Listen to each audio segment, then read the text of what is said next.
The mouthpiece for a clarinet is a critical component to our expression.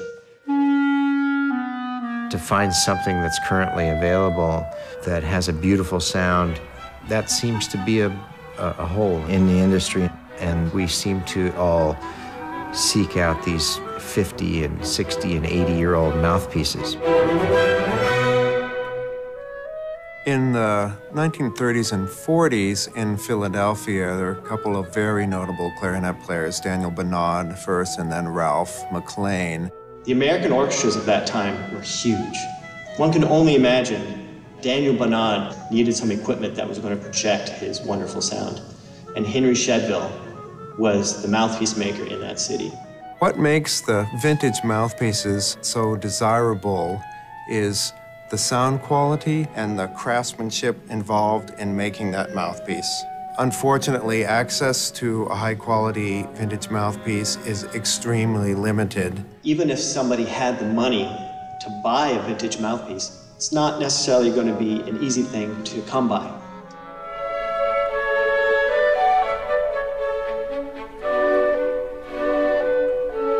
The goal of this whole project was to create a mouthpiece that would be very, very consistent, great playing, great sounding, and be accessible to everybody. Part of D'Addario as a company, part of our DNA is innovation and quality. And we challenged our engineers to use vintage mouthpieces as our platform in a repeatable manufacturing process.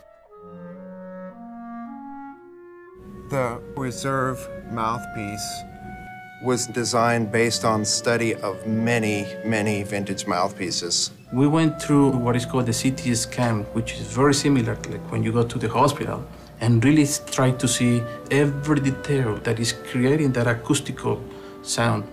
Hundreds, maybe thousands of samples were made over the year and a half of developing this. And we have now found a way where we can make by machine the kind of mouthpieces and with the kind of artistry that I do by hand. Most modern mouthpieces are made from injection molds. That process inherently by its nature leads to a great deal of variability. Using rod rubber and milling the mouthpieces allows us to control the tolerances to a far higher degree. We are holding tolerances of a 0.5 of an inch. It's been, I think, a combination of taking art and science and really melding them together. We've done quite a few blind tests where we'll take one of our artists and have them play a series of mouthpieces for us.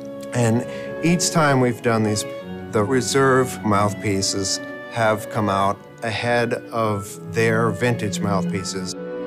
D'Addario has taken their knowledge and their experience with engineering and manufacturing and made a vintage-like mouthpiece better and more relevant for the modern clarinet player. I think the project is a huge success, and the people who have had the opportunity to play them are overwhelmed. We've innovated and we've applied that philosophy of how can we do what we did yesterday better today and tomorrow. And it's really going to make great mouthpieces available to a lot of people at a very accessible price.